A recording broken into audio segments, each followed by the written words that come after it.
নমস্কাৰ ছাত্ৰ ছাত্ৰীসকল আজিৰ পাঠটোত আহিছোঁ ক্লাছ 5ৰ জীৱ আৰু পৰিৱেশ পাঠ নম্বৰ 2 এই পাঠটোৰ পাঠভিত্তিক কুৱেশ্যন এনচাৰসমূহ লৈ আহিছোঁ পৰিৱেশৰ ছাত্ৰ ছাত্ৰীসকল পাঠটোত থকা কুৱেশ্যনসমূহ উলিয়াই লোৱা ঠিক আছে পাঠটোৰ নামেই হৈছে জীৱ আৰু পৰিৱেশ ছাত্ৰ ছাত্ৰীসকল 1 নম্বৰ প্ৰশ্নটো হৈছে উত্তৰ লিখা ক দিছে পৰিৱেশৰ জৈৱিক আৰু অজৈৱিক উপাদানসমূহ কি কি উত্তৰটো লিখিবা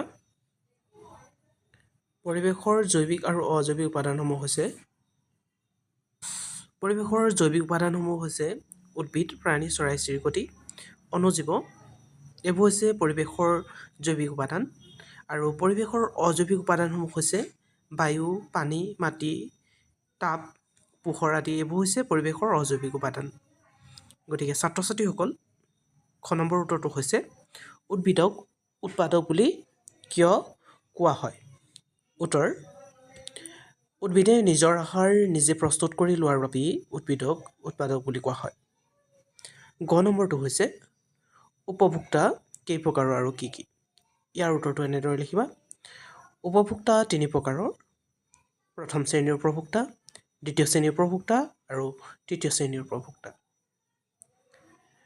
ঘ নম্বৰ প্ৰশ্নটো হৈছে বিয়োজকে আমাক কেনেদৰে সহায় কৰে ইয়াৰ উত্তৰটো লিখিবা বিয়োজকে মৃত উদ্ভিদ বা প্ৰাণী দেহ গেলি পচি যোৱাত সহায় কৰে জীৱদেহৰ গেলি পচি যোৱা অংশবোৰ মাটিত সাৰ হিচাপে থাকি যায় এনেদৰে বিয়োজকে পৰিৱেশ নিকা কৰাত সহায় কৰে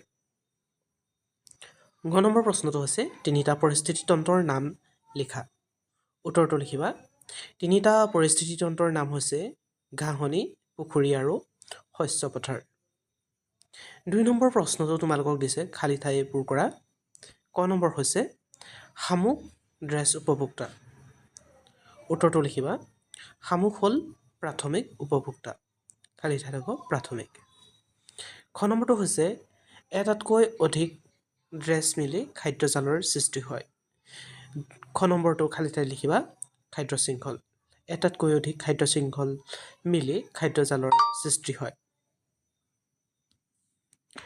গ নম্বৰ প্ৰশ্ন হৈছে হেন হ'ল ড্ৰেছ শ্ৰেণীৰ উপভোক্তা খালী ঠাইত ভৰাবা দ্বিতীয় শ্ৰেণীৰ উপভোক্তা হেন হ'ল দ্বিতীয় শ্ৰেণীৰ উপভোক্তা ঘ নম্বৰটো হৈছে খাদ্যজালত এটাতকৈ ড্ৰেছ খাদ্য শৃংখল থাকে উত্তৰটো হ'ব খাদ্যজালত এটাতকৈ অধিক খালী ঠাইত লিখিবা অধিক খাদ্য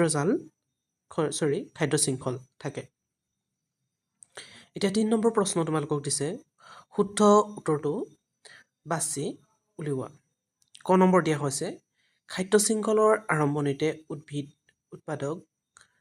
উদ্ভিদ প্ৰাণী অণুজীৱ থাকে খাদ্য শৃংখলৰ আৰম্ভণিতে যিহেতু উদ্ভিদ থাকে গতিকে উদ্ভিদত টিক দিবা তোমালোকক উত্তৰটো বাছি লিখিব কৈছে গতিকে তোমালোকে উদ্ভিদ বুলি লিখি দিবা খ নম্বৰটো হৈছে বিয়োজকে উৎপাদকে উপভোক্তাই খাদ্য প্ৰস্তুত কৰে যিহেতু উত্তৰটো হৈছে খাদ্য প্ৰস্তুত কৰে উৎপাদকে গতিকে উৎপাদকটোত লিখিবা উৎপাদকে খাদ্য প্ৰস্তুত কৰে ঘ নম্বৰ প্ৰশ্ন হৈছে উৎপাদকে বিয়োজকে উপভোক্তাই মৃতদেহ গেলি পচি যোৱাত সহায় কৰে উত্তৰটো হৈছে যিহেতু বিয়োজকে গেলি পচি যোৱাত সহায় কৰে মৃতদেহবোৰ গতিকে উত্তৰটো হ'ব বিয়োজক 4 নম্বৰ প্ৰশ্নটো হৈছে খাদ্য শৃংখল কি উদাহৰণেৰে সৈতে বুজাই লিখা ছাত্ৰ ছাত্ৰীসকল 4 নম্বৰ উত্তৰটো এনেদৰে লিখিবা ইটোৱে সিটোক খাই জীৱন নিৰ্বাহ কৰা ক্ৰমটোকে খাদ্য শৃংখল বোলে আকৌ কৈ দিছোঁ ইটোৱে সিটোক খাই জীৱন নিৰ্বাহ কৰা ক্ৰমটোকে খাদ্য শৃংখল বোলে যেনে যিহেতু তোমালোকক উদাহৰণৰ সৈতে বুজাই লিখিব কৈছে গতিকে যেনে উদাহৰণ দিবা ফৰিঙে ঘাঁহ খায় ফৰিঙক ভেকুলীয়ে খায় ভেকুলী সাপে খায় আৰু সাপক চিলনীয়ে খায় এনেদৰে 4 নম্বৰ উত্তৰটো লিখিবা 5 নম্বৰ প্ৰশ্নটো হৈছে পুখুৰী এটা পৰিস্থিতি তন্ত্ৰ হয়নে যুক্তি সহকাৰে বুজাই লিখা উত্তৰটো লিখিবা পুখুৰী এটা পৰিস্থিতি তন্ত্ৰৰ উত্তম উদাহৰণ কি কাৰণে যে পুখুৰী এটাৰ থকা পুখুৰীটোত থকা জলজ উদ্ভিদসমূহে সূৰ্যৰ পোহৰত খাদ্য প্ৰস্তুত কৰে। এই উদ্ভিদবোৰত পুখুৰীত থকা কীট পতংগবোৰে খাদ্য হিচাপে গ্ৰহণ কৰে। আকৌ পুখুৰীত থকা ডাঙৰ মাছ, কেঁকুৰা, ভেকুলী আদিয়ে সিহঁতক খায়। আকৌ সিহঁতক বগলী, মাছৰোকা আদি চৰাইবোৰে খায়। গতিকে পুখুৰী এটা পৰিস্থিতি তন্ত্ৰ হয়। আকৌ এবাৰ কৈ দিছোঁ, পুখুৰী এটা পৰিস্থিতি তন্ত্ৰৰ উত্তম উদাহৰণ। কাৰণ পুখুৰীত থকা জলজ উদ্ভিদসমূহে সূৰ্যৰ পোহৰত খাদ্য প্ৰস্তুত কৰে। এই উদ্ভিদবোৰক পুখুৰীত থকা কীট পতংগবোৰে খাদ্য হিচাপে গ্ৰহণ কৰে। আকৌ পুখুৰীত থকা মাছ, কেঁকুৰা, ভেকুলী আদিয়ে সিহঁতক খায়। আকৌ সিহঁতক বগলী, মাছৰোকা আদি চৰাইবোৰে খায়। গতিকে পুখুৰী এটা পৰিস্থিতি তন্ত্ৰ হয়। এতিয়া 6 নম্বৰ প্ৰশ্নটো দিছে তোমালোকক, সালোক সংশ্লেষণ বুলিলে কি বুজা? ইয়াৰ উত্তৰটো লিখিবা। সালোক সংশ্লেষণ বুলিলে যেতিয়া সেউজীয়া উদ্ভিদে সূৰ্যৰ পোহৰত পাতত থকা পত্ৰকণাৰ লিখি ল'ব, পত্ৰকণাৰ উপস্থিতিত বায়ুৰ পৰা গ্ৰহণ কৰা কাৰ্বন ডাই অক্সাইড গেছ আৰু শিপাই শুহি লোৱা পানীৰ সহায়ত যেতিয়া খাদ্য প্ৰস্তুত কৰে, সেই প্ৰক্ৰিয়াটোকে সালোক সংশ্লেষণ বুলি কোৱা হয়। গতিকে উত্তৰটো এনেদৰে লিখিবা। সেউজীয়া উদ্ভিদে সূৰ্যৰ পোহৰত পাতত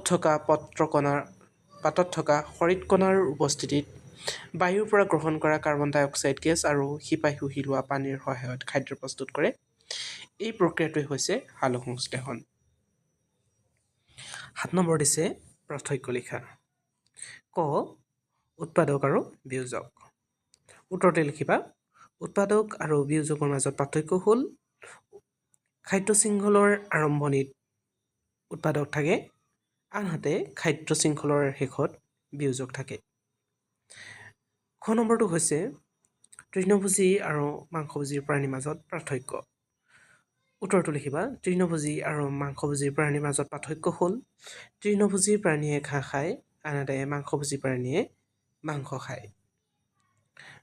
গ নম্বৰটো হৈছে খাদ্য শৃংখল আৰু খাদ্যজাল। ইয়াৰ উত্তৰটো লিখিবা। খাদ্য শৃংখল আৰু খাদ্যজালৰ মাজত থকা পাৰ্থক্যসমূহ হ'ল খাদ্য শৃংখলত এটা জীৱই আন এটা জীৱক খাই জীয়াই থাকে। খাদ্য শৃংখলত কি হয়? এটা জীৱই আন এটা জীৱক খাই জীয়াই থাকে।